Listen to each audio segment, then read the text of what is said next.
신약 378페이지 베드로전서 1장 23절 같이 읽도록 하겠습니다. 시작. 너희가 거듭난 것은 썩어질 씨로 된 것이 아니요 썩지 아니할 씨로 된 것이니 살아있고 항상 있는 하나님의 말씀으로 되었느니라. 아멘. 저번 시간에 이어서 중생 후 상태 세 번째 시간으로 계속 이어서 하도록 하겠습니다. 중생이란 무엇이죠? 중생? 정의가 2페이지에 있었죠? 중생.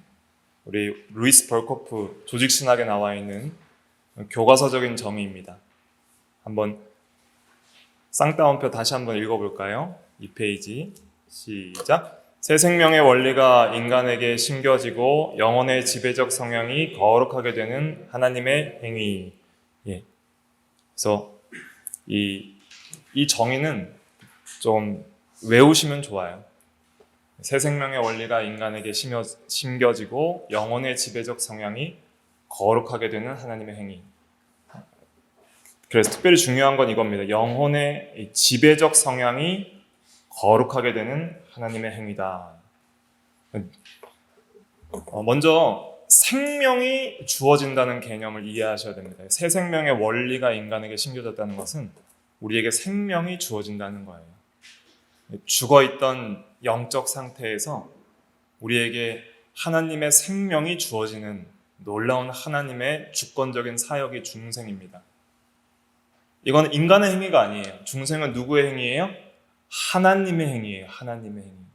생명은 하나님께 있고 생명을 살린 분도 하나님이에요. 인간 스스로 자기가 전적으로 부패하여 영적으로 죽은 상태를 개선시키거나 살릴 수가 없어요. 생명은 주어지는 거예요. 하나님께서 주시는데 그 생명을 주시는 하나님의 행위인데 그 영적 생명의 정체가 뭐냐 이거죠. 그래서 영적 생명이 뭔데? 그러면은 이렇게 생각하시면 돼요. 영혼의 지배적 성향이 거룩하게 되는 것이다. 이게 영적 생명입니다. 잘 이해하셔야 돼요. 육신이 살았다 할 때는 제가 지금 살아서 숨쉬면서 움직이고 있는 걸 살았다 하잖아요. 그런데 영혼이 살았다 죽었다고 할 때는 영혼은 불멸적인 존재예요. 영혼은 그 존재가 소멸되거나 활동이 정지되는 것이 없어요.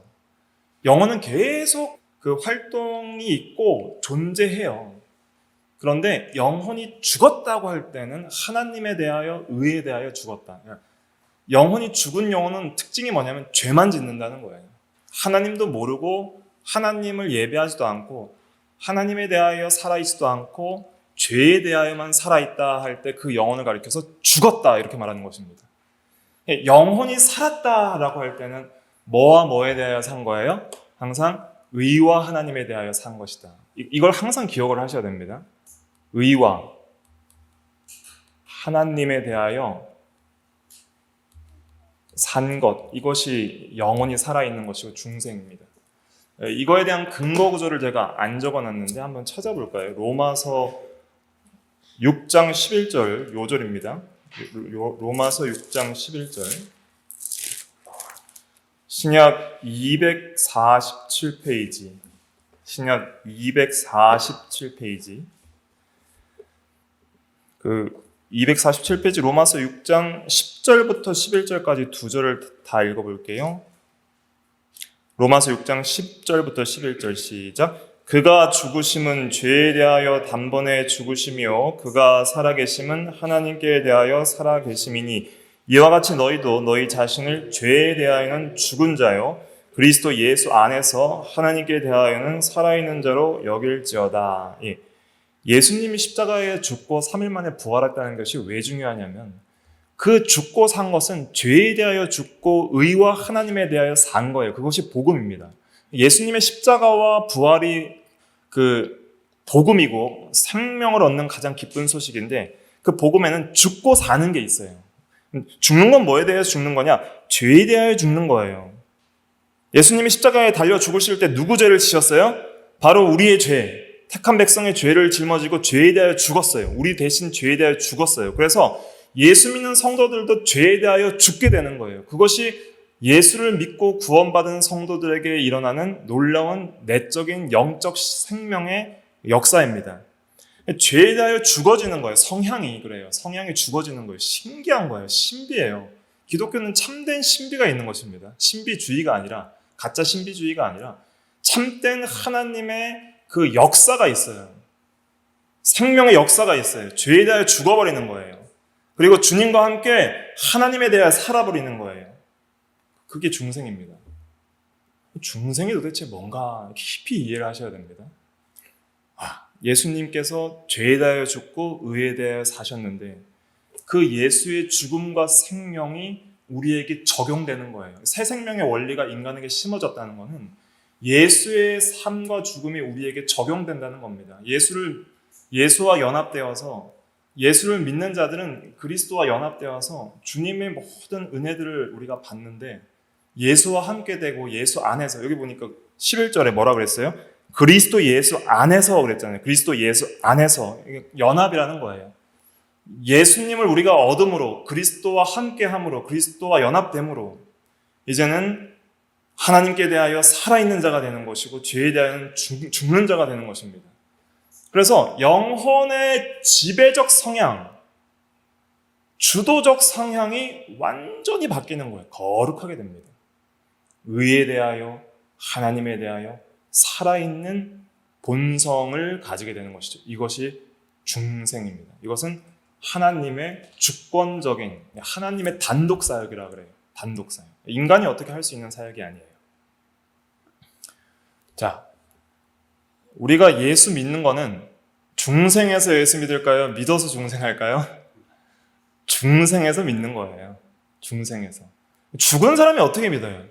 죽어있는 사람 보고 믿어라 하면 사람이 듣지도 못하고, 죽은 건 뭐냐면 못 듣고 못 보고 못 말하고 움직이지 못하는 상태를 가리키는 거예요. 허물과 죄로 죽었던 너희들을 하나님이 살리셨도다. 에베소서 2장에 그랬잖아요. 1절에.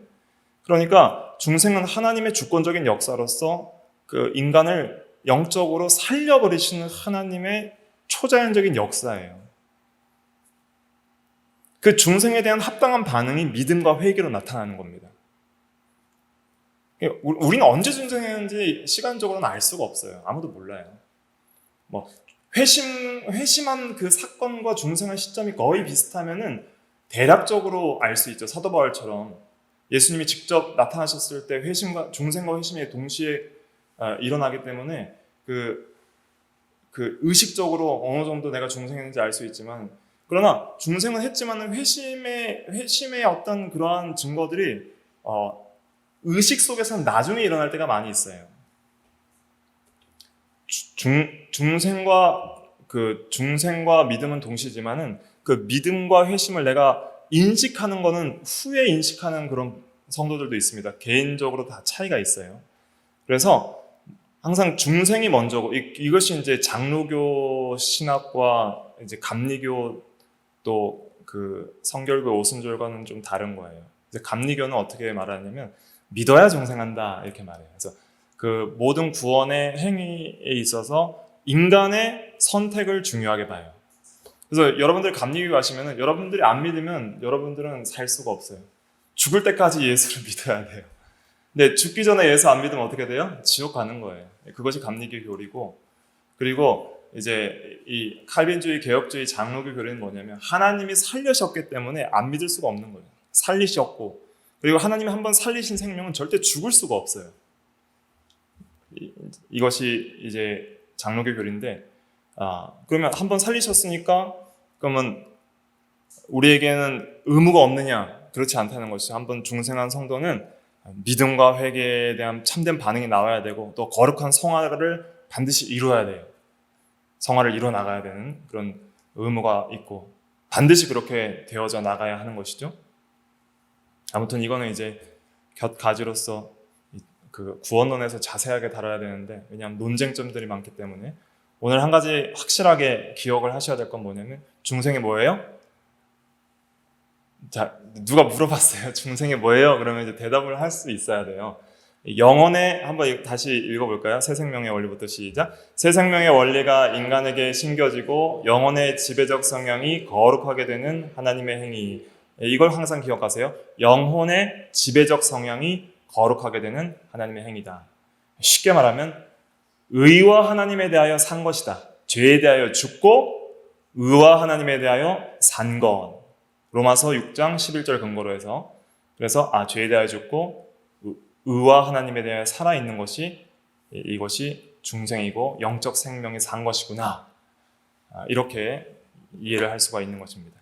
그래서 그 밑줄 다시 읽어볼게요. 밑줄 중생이란부터 시작. 중생이란 인간 안에 새로운 영적 생명의 원리가 심겨지고 성령의 영향 아래 하나님의 방향으로 움직이는 생명을 탄생시키는 변화로 영혼의 지배적 성향이 근본적으로 변화하는 것이다. 이 변화는 전인적으로 일어난다. 그래서 영혼의 지배적 성향이 근본적으로 변화하는 것이다. 본성이 근본적으로 바뀌는 거예요. 어떻게 바뀌냐면 전인적으로 바뀐다 그랬죠. 그래서 오늘은 이 전인 중에서 지성, 감성, 의지 세 가지만 살펴보고 다음 시간에는 또 양심, 또 기억, 또 몸의 변화, 또 우리가 이걸 적용했을 때 중생한 성도에게 있어서 이것들 적용했을 때 또 우리에게 유익되는 점들을 또 계속 이어서 살펴보겠습니다. 오늘은 지식, 감정, 의지 면에서의 변화가 어떻게 일어나는지 그것을 4페이지 중심으로 살펴볼 텐데 이 중생은 근데 오늘 읽은 본문에 보면 너희가 거듭난 것은 이게 중생인데 썩어질 씨로 된 것이 아니요 썩지 아니할 씨로 된 것이니 살아있고 항상 있는 하나님의 말씀으로 되었느니라 그랬잖아요. 그러면 중생은 하나님이 주권적으로 하시는 역사인데 어떻게 일어나는가? 성령께서 일으키시는 거예요. 중생은 성령께서 성령의 사역인데 도구가 있어요. 그게 뭐예요? 말씀이에요. 그래서 말씀을 중생의 도구라고도 해요. 도구. 그래서 중생하려면 반드시 말씀을 들어야 돼요. 말씀을 전해야 돼요. 그래서 전도도 중요하고 예배 시간에 나와서 설교를 듣는 것도 중요하고 말씀을 읽고 듣는 것도 중요해요. 그래서 어떻게든 말씀을 전하고 듣게 하고 읽게 하고 해서 그 말씀을 사용하셔서 하나님께서 역사하시면 그 영혼이 살아나는 거예요. 그래서 하나님의 말씀으로 우리가 살아난다는 것을 기억을 해야 됩니다. 그래서 하나님의 말씀은 생명력이 있고 능력이 있는 거예요. 그 말씀이 그 자체로 생명이 있는 것이 아니라 하나님의 성령이 함께 역사할 때에 이제 그 말씀이 능력 있는 말씀으로 그 영혼을 거듭나게 하는 것입니다. 그래서 우리가 전적으로 하나님의 은혜로 중생하는 거예요. 이것이 왜 중요하냐면 전적 부패 교리와 이제 계속 인간에서 이어지는 거예요. 우리가 전적으로 부패했다면은 우리 스스로 하나님을 선택하고 우리 스스로 믿을 수 있어요, 없어요? 없다는 거예요. 전적 부패했다는 것은 내가 스스로 하나님의 말씀을 선택할 의지도 없고 지식도 없고 감정도 없다는 거예요. 그래서 완전히 하나님과 의에 대하여 죽어있는 영혼이 어떻게 살기도 전에 믿겠냐는 것이죠. 살기도 전에 어떻게 믿느냐는 거예요. 그러니까 전적 부패와 그다음에 하나님의 주권적인 중생은 이어지는 것입니다. 그래서 전적 부패한 그 영혼이 예수님을 선택하고 믿게 되는 이유는 무엇이냐면 하나님이 먼저 뭐 하시기 때문이에요? 중생시키시기 때문이에요. 중생하니까 믿을 수 있는 거예요. 죽어있는 사람이 어떻게 믿어요? 그런데 살려놓으니까 믿게 되는 것이죠. 근데 그 살리는 역사는 말씀과 성령으로 이루어지니까 어쩌든지 말씀을 전하고 말씀을 읽고 듣고 하는 것이 중요하다 하는 것을 우리가 기억을 해야 되겠습니다. 중생 후에 이제 하나님이 살려놓으신 성도의 본성은 어떻게 변화하는가? 오늘 계속 토마스 보스턴의 인간 본성의 사중 상태의 책을 참고해서 타이틀만 참고하는 겁니다. 참고해서 말씀을 중심으로 해서 살펴보도록 하겠습니다. 첫 번째 먼저 지성이 새롭게 됩니다. 항상 강조하죠. 지성이 제일 중요합니다. 제일 중요하다는 건 감성과 의지가 중요하지 않다는 것이 아니라 질서가 잡혀야 된다는 거예요. 질서. 인간의 마음의 질서가 항상 제일 첫 번째 누가 있어야 돼요? 지성이 있어야 돼요. 그 다음 그 밑에 감정이 있고 그 밑에 의지가 이렇게 상하 구조로 이렇게 통제를 받아야 됩니다. 지성의 통제를 받은 감성, 안정된 감성, 그리고 의지. 이렇게 돼야 되는데 이 타락한 본성은 항상 이 감정의 위로 가요. 감정 중심으로 갑니다. 내가 하고 싶은 대로 하는 것이죠. 그래서 지성을 이제 무시를 해버리죠.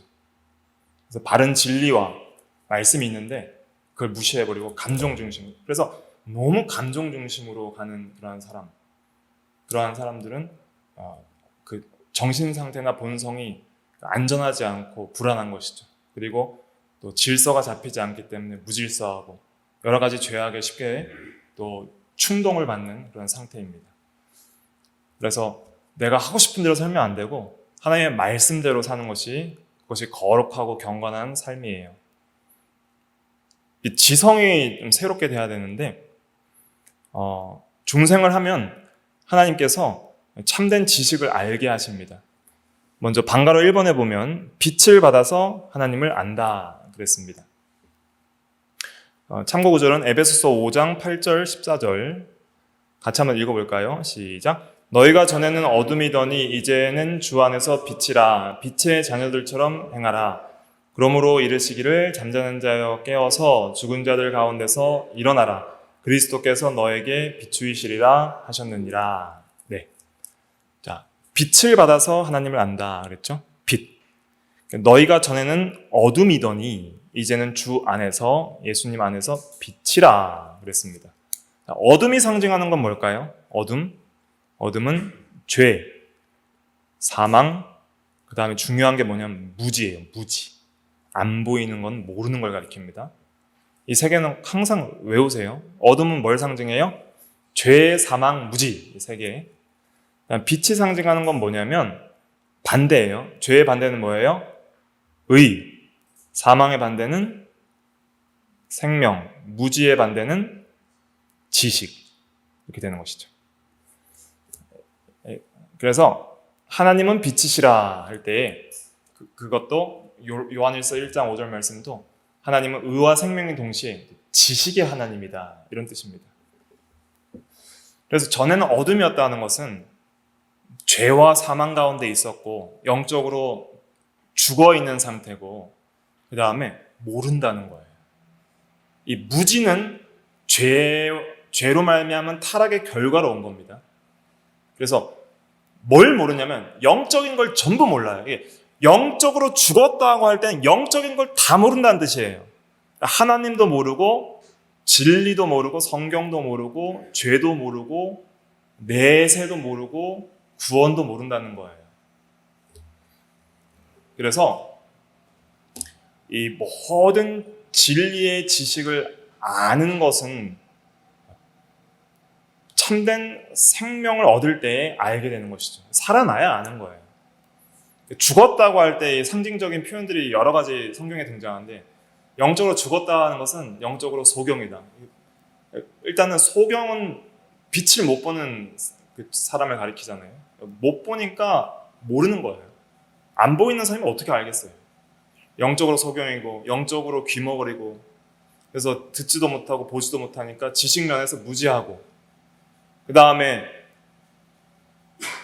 말할 수도 없고 행동할 수도 없는 그런 순종하지 못하는 그런 자들을 영적으로 죽었다. 성경에서는 그렇게 상징적으로 여러 이제 서신서에서 표현을 하는데 하나님께서 우리의 영혼을 살려주시면 우리가 영적으로 눈을 뜨게 되는 거예요. 눈을 뜨고 영적으로 믿음의 눈을 뜨고 또 듣는 귀가 생기고 그래서 참된 지식과 또 하나님에 대한 참된 반응과 생명적인 그런 반응과 역사가 일어나는 것이죠.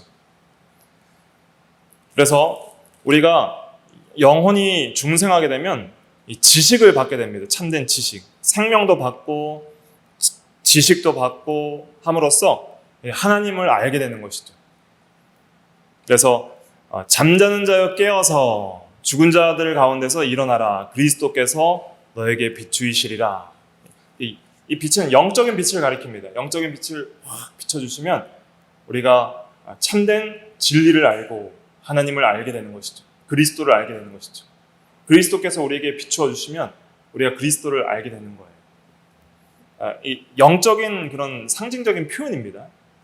그래서 아무것도 모르던 흑암 가운데 있는 사람이 눈을 뜨고 밝은 빛 가운데로 들어가는 것 같은 그런 놀라운 이 근본적인 변화가 일어난다는 거예요. 이 얼마나 완전 다른 세계잖아요.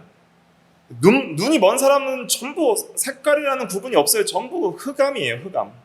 그러나 눈을 뜨고 빛을 봤을 때에는 빨주노초 파남보의 가시광선들이 다 보이고 물체의 원금감과 이 모양들에 대한 구분이 다 되고 모든 사물을 제대로 인식할 수 있는 그러한 상태에 들어가는 것처럼 영적으로 생명이 부여되고 영적으로 살아나는 중생의 은혜를 받은 성도들의 안에는 하나님을 그렇게 인식할 수 있는 그러한 놀라운 생명과 지식이 주어진다는 거예요. 부인할 수 없는 확실한 지식이 주어지는 겁니다. 뜬구름 잡는 그런 얘기가 아니라 보는 것보다 확실한 게 어디 있어요. 그것처럼 확실해진다는 것이죠. 선명해지고 참으로 믿어지는 역사가 일어나는 것입니다. 지성이 새롭게 됩니다. 하나님을 아는 지식에 있어서 새롭게 됩니다. 그래서 첫째로 우리가 하나님을 아는 것이 중요해요. 하나님이 살아계신다. 또 하나님이 의로우시고 거룩하시고 사랑이 무한하시다. 하나님의 존재에 대한 인식, 신존재의식, 하나님에 대한 존재인식이 있고 그 하나님이 누구신지에 대한 이해, 하나님은 어떤 분이신지에 대한 성경적이고 바른 교리적 이해들이 필요합니다. 그래서 무엇보다도 중요한 지식은 하나님을 아는 지식이에요. 하나님의 살아계심과 그의 지혜와 지식과 진실과 선과 사랑과 의와 거룩과 능력과 그의 영원함과 무한함과 불변함과 자존함, 이러한 것들, 한분되심, 삼위일체, 이러한 것들에 대한 그 총체적인 하나님에 대한 지식들이 풍성하게 이렇게 자라나야 되는 것이죠. 그러한 지식들이 생깁니다. 그래서 살아난 성도들은 반드시 하나님을 뭐 하게 될까요? 하나님을 찾고 부르게 되어 있어요. 그래서 창세기 때 보면은 창세기 때 에노스 때 비로소 사람들이 여호와의 이름을 부르니라. 또 아브라함이 여호와의 이름을 부르니라. 여호와의 이름을 부르니라 하는 말들이 여러 구약 성경에 나오는데 그것이 바로 하나님을 알기 때문에 이제는 하나님을 찾고 하나님을 부르고 하나님을 예배하는 예배자의 삶을 살기 시작했다는 그러한 구절입니다. 그래서 하나님을 아는 것이 참으로 중요합니다. 매일매일 우리가 하나님을 생각만 해도 사람이 매우 거룩해집니다. 왜냐하면 하나님이 거룩한 분이기 때문에 그런 거예요. 그 다음에 하나님을 바로 알게 되면 바로 이어서 우리는 죄를 아는 지식에 있어서 크게 깨닫게 됩니다. 내가 얼마나 큰 죄인인지를 깨닫게 되는 것이죠. 사람들은 자기를 평가할 때 절대 평가를 못해요. 절대 기준에 대한 깨달음이 없으면 절대 평가가 안 되고 전부 상대 평가를 합니다. 저 사람에 비교해서 나는 좀 지혜롭고 저 사람에 비교해서 나는 좀 잘생겼고 저 사람에 비교해서는 내가 좀 성격이 좋고 저 사람에 비교해서는 내가 좀 비교적 착하다 이렇게 평가를 하지 어떤 절대 의와 절대 권위와 절대 도덕과 절대 선의 어떤 기준으로 자기를 평가하지는 못해요. 영적으로 죽은 사람은. 그런데 하나님은 절대의이시고 절대자이시고 모든 절대의 기준이에요. 하나님과 상대할 수 있는 그런 어떤 대상이 없어요. 하나님은 창조주이고 온 땅의 주인이고 다스리시는 분이기 때문에 그 하나님의 최고의 의와 선의 기준 앞에 자기를 세울 때 비로소 자기가 하나님 앞에 얼마나 큰 죄인인지를 그때 깨닫게 되는 것이죠. 사도 바울이 그랬거든요. 그 사도 바울이 빌립보서 3장에서 보면은 율법의 의로는 뭐가 없는 자라 그랬어요? 흠이 없는 자라 그랬어요. 자기가 얼마나 이 도덕적인 삶을 살았냐면은 사람들이 밖에서 자기를 외부적 행위로 평가할 때는 흠잡을 게 없을 정도로 완벽하게 처신을 했다는 거예요. 그런데 그가 예수 그리스도 앞에 그 태양보다 더 밝은 빛 앞에서 거꾸러졌을 때 그가 자기 죄를 깊이 깨닫게 되는 것이죠. 빛 가운데 나가야지 죄가 드러나요. 아무리 더러운 옷을 입고 있어도 어둠 가운데 있으면은 그냥 이 사람이나 저 사람이나 다 그저 그렇게 보이지만은 밝은 빛 가운데 들어가면 내 모든 더러운 티, 점과 같은 티도 선명하게 보이듯이 그렇게 보여지는 것이죠. 그래서 이 사도 바울의 생애를 보면은 고린도전서를 먼저 썼고 그 다음에 에베소서 썼고 마지막에 이제 디모데 전후서 쓰는데요. 그 시간 순서대로 보면은 그 죄를 깨닫는 깊이에 있어서 자라나게 됩니다. 자, 고린도전서 15장 9절 볼게요. 같이 읽어볼까요? 시작. 나는 사도 중에 가장 작은 자라. 나는 하나님의 교회를 박해하였으므로 사도라 칭함 받기를 감당하지 못할 자니라. 네. 그래서 사도 바울은 자기는 사도 중에 가장 작은 자라. 사도 중에서 비교했을 때 가장 작은 자라 그랬잖아요. 그런데 이제 에베소서 쓸 때는 모든 성도 중에 지극히 작은 자다라고 고백하고 있습니다. 모든 성도 중에 자기가 제일 부족한 사람이다라고 고백을 하는 것이죠. 그런데 디모데전서 1장 15절에는 뭐라 그래요? 죄인 중에 내가 괴순이라. 괴수는 뭐냐면 그 괴물이 아니고 그 죄인 중에 우두머리, 죄인 중에 수장, 나쁜 사람 대장을 이제 괴수라 그럽니다. 죄인이 여러 죄인이 있는데 그 죄인 중에서 이제 가장 큰 죄인을 말하는 것이죠. 죄인 중에 최고 죄인이다. 이렇게 고백을 하는 것입니다. 그래서 이 중생한 성도가 그 영혼이 자라나는 증거는 어디에 있냐면 하나님을 아는 지식에 있어서 자라나는 것도 있지만은 하나님을 아는 지식에 있어서 자라나는 것 정비례해서 뭐를 깨닫는 지식이 자라나냐면 죄를 깨닫는 지식이 자라나는 거예요.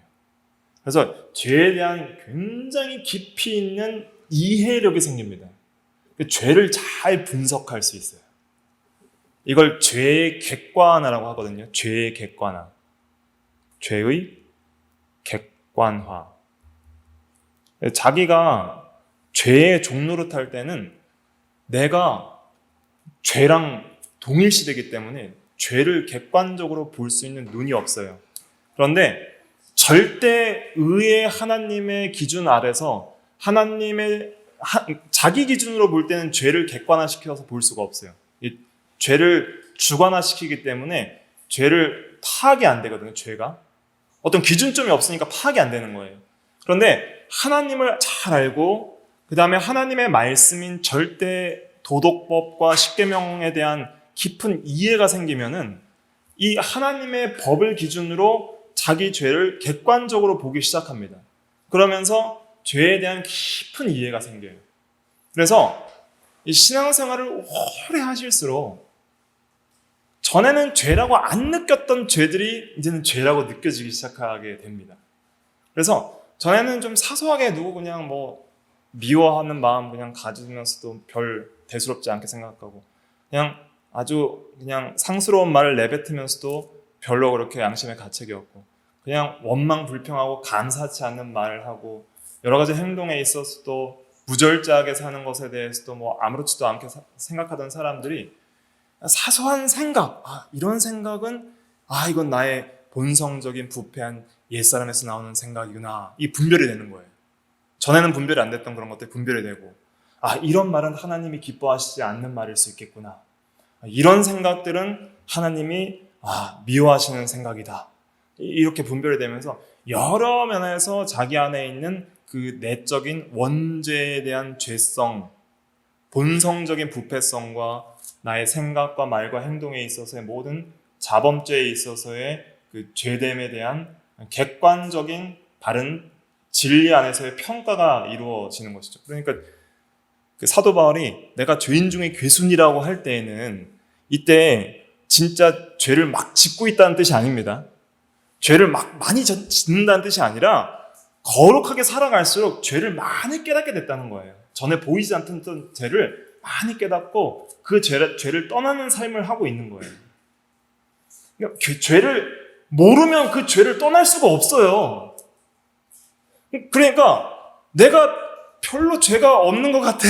그러면은 못 떠나요. 잘 생각해 보세요. 내 안에 죄가 별로 없어요. 죄를 좀 세보라 하니까 몇 개 없어요. 그러면은 못 떠나요. 뭐 한 두세 개만 하면 끝이에요. 이제 요거 하고 요거 한 세 개 회개하니까 난 이제 의롭네. 이렇게 생각하는 거예요. 사도 바울 같은 경우는 얼마나 많겠어요. 막 수백 가지, 수천 가지 생각하면서 이것도 죄고 저것도 죄고. 그러니까 이제도 떠나고 저대도 떠나고. 그러니까 이 생각해 보니까 죄인 중에 개쓴 거예요, 자기가. 하지만은 그 모든 것을 객관화시켜서 그 죄의 유혹을 받아서 죄를 짓는 세계로 들어가는 것이 아니라 그 죄를 슬퍼하고 그 죄를 떠나는 세계를 들어간다는 그런 의미입니다. 죄를 알아야 떠날 수 있는 거예요. 죄를 알아야지 이길 수 있는 것이죠. 모르는 상대를 어떻게 이기겠어요? 허공에다가 주먹질을 한다고 그 원수가 맞는 게 아니잖아요. 정확하게 보고 때려야죠, 원수를. 그러니까 죄를 정확하게 보고 공격을 해야 돼요. 성령의 검, 하나의 말씀으로 공격을 해야 되는데 알아야 공격을 하죠. 알려면은 더욱 빛 가운데 나가야 됩니다. 지성이 계속 밝아져야 돼요. 지성이 계속 새롭게 돼야 돼요. 그래서 매일 말씀을 묵상하고 그다음 기도를 많이 해야 됩니다. 기도를 해야지 보여요. 기도를 안 하면 그 진리의 사람이 안 됩니다. 그 진리 중심의 사람이 안 돼요. 진리대로 자기를 평가할 수 있는 그런 내적인 은혜의 역사가 이루어지지가 않아요. 그래서 진리를 많이 묵상하고 기도하면은 그 기도 가운데 하나님이 우리의 죄악됨을 많이 보여주세요. 그러면 그때 눈물 콧물 다 흘리면서 이제 회개가 나오는 것이죠. 그러면서 놀라운 구원의 은혜에 감격을 하게 됩니다. 예수님이 우리 죄를 위해서 구원해 주신 것이 너무 감사하려면 죄를 많이 알아야 돼요. 죄가 더한 것에 뭐가 더한다 그랬어요? 은혜가 더한다 그랬잖아요. 죄가 더한 것에 은혜가 더한다는 로마서 말씀은 죄를 많이 지으면 은혜가 더한다는 뜻이 아니라 죄를 많이 깨달을 때에 은혜가 더한다는 거예요. 죄를 많이 깨달을 때에. 죄를 많이 깨달으면 그리스도에 대해서도 많이 깨달게 됩니다. 예수님을 많이 아는 사람의 특징은 뭐냐면 하나님과 죄에 대한 깊은 이해가 있는 사람이에요. 그럴 때 십자가의 도가 가장 귀한 보화가 되는 것이죠. 죄를 깨달으면 이제 그리스도에 대하여 깊이 깨닫게 됩니다.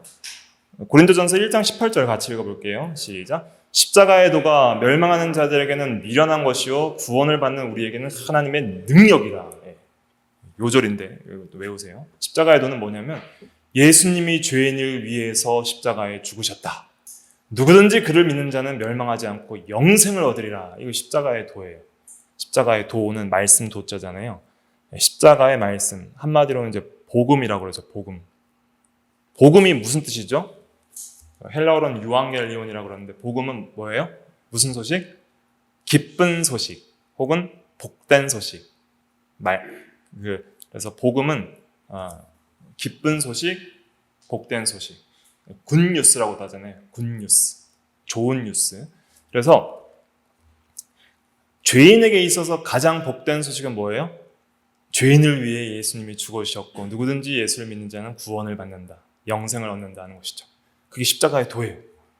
예수님이 죄인을 위하여 죽으셨다. 누구든지 예수를 믿으면 죄사함과 영생을 얻는다. 십자가의 도예요.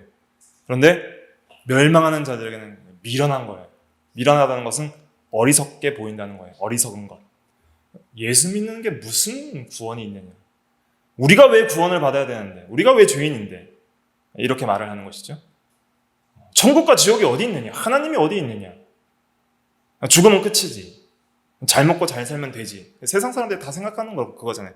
무엇을 먹을까, 무엇을 마실까, 무엇을 입을까. 세상에서 제일 중요한 건 잘 먹고 잘 사는 거야. 진짜 그렇게 얘기하더라고요. 자주 들었어요. 카페나 식당에 가면은 인생 뭐 있나? 잘 먹고 잘 살면 되지. 다 전부 먹는 거 얘기. 난 뭐 먹었어? 뭐 입었어? 차 뭐 타? 집 뭐야? 전부 그냥 물질적이고 먹는 건 얘기. 근데 인생의 목적이 뭘까? 죽으면 어떤 세상이 있을까? 그런 거에 대한 깊이 있는 철학적 생각은 요즘 안 해요. 그냥 욜로시더라 그러잖아요. 그냥 오늘 죽을 터이니 먹고 마시자. 하루를 즐기자. 내일은 생각하지. 미래에 대한 계획은 없다. 미래에 대한 계획도 없는 사람들이 어떻게 내세에 대한 계획을 하겠어요? 그러니까 영원한 생명, 장래의 복됨, 이런 걸 증거하는 십자가의 도는 그들에게 보기에는 미련한 것이죠. 그러나 구원을 받는 우리에게는 하나님의 능력이라, 영혼을 살리는 하나님의 능력이 십자가의 도에 있습니다. 죽은 영혼을 살리고 한번 죽을 육체도 부활시킬 그 놀라운 생명의 능력이 바로 십자가의 도에 있다. 너희가 거듭난 것은 썩어질 씨로 된 것이 아니라 썩지 아니할 씨로 된 것이니 항상 있는 하나님의 말씀으로 된 것이니라. 능력의 말씀으로 성령께서 우리를 거듭나게 하시고, 그리고 우리의 죽을 육체도 다시 살리시는 영혼의 생명과 육체의 부활을 주시는 생명의 능력, 그것이 십자가의 도에 있다는 것을 구원받는 우리는, 성도는 안다는 거예요. 왜냐하면 경험하니까 아는 거예요. 중생하면은 영혼이 살아났어요. 살아난 사람은 어때요? 아기가 태어나자마자 뭐예요? 응애응애하고 막 젖빨고 하잖아요. 생명은 반드시 활동하고 움직이는 역사가 있는 거예요. 역사. 생명은 반드시 그 살아있는 활동하는 그 힘이 있어요. 힘. 생명에는 힘이 있어요. 그러니까 구원받는 우리는 그걸 아는 거예요. 하나님의 능력의 역사에 그 내적, 영적 생명의 역사의 힘과 능력을 경험하기 때문에 아는 것이죠. 이게 참 중요합니다. 4번 해야 되는데 이제 시간이 다 갔어요. 4번이 또 제가 한 10분 이상 설명드려야 될 되게 중요한 내용이에요. 오늘 이거 다 하려고 했는데 다 못했는데 오늘 중요한 거 3가지만 할게요. 첫째, 그 중생하면 뭘 알아요? 빛을 받아서 하나님을 안다. 진리를 안다. 진리를 알아야지 뭔가 기준이 생기는 거예요. 절대자이신 하나님에 대한 지식과 절대 도덕 지식이 있어야 됩니다. 오늘날은 도덕을 다 버리는 시대예요. 음란방탕하고 아주 악한 배역한 세대, 모든 윤리를 무너뜨리며 어떤 인간의 기본적인 질서를 무너뜨리고, 이 동성애 문제가 심각한 겁니다.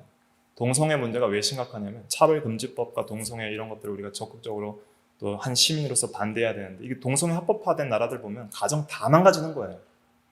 기본적인 가정의 질서를 다 망가뜨리는 악한 사회. 사회가 악할수록 악한 법들이 입법되게 돼 있어요. 거기에서 우리 그리스도인들은 그 목소리를 내야 됩니다. 지식을 전달해야 돼요.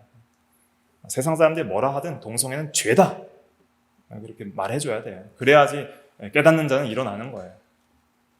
그래, 죄를 많이 알게 되는 게 중요하고요. 그래서 죄를 많이 깨닫게 해주시옵소서, 이런 기도 많이 해야 됩니다. 하나님, 지성을 새롭게 하사 하나님을 알게 하시고 진리를 알게 하시고 우리 속에 있는 악한 본성의 죄악됨을 밝히 보게 하사 모든 죄를 우리가 낱낱이 이길 수 있도록 힘을 주시옵소서.